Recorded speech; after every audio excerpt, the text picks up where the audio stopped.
మేషరాశి అశ్విని 1, 2, 3, 4 పాదాలు, భరణి 4 పాదాలు, కృత్తిక 1వ పాదం కలిస్తే మేషరాశి. ఆదాయం 8, వ్యయం 14, రాజ్యపూజ్యం 4, అవమానం 3. మేషరాశి వారికి ఈ ఏడాది కొంతమేర బాగుంటుంది.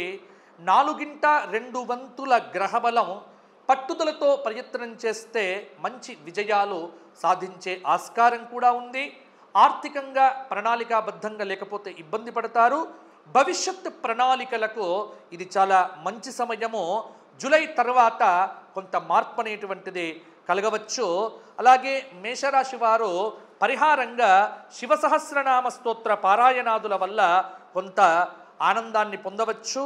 కాబట్టి మేషరాశి వారికి 70% పర్వాలేదు అన్నట్టుగా ఉంది. ఇంకా మిగతాది దైవబలాన్ని సంపాదించుకుంటే సరిపోతుంది. మంచి దైవబలాన్ని సంపాదించుకుంటే మేషరాశి వారికి ఈ సంవత్సరం పర్వాలేదు.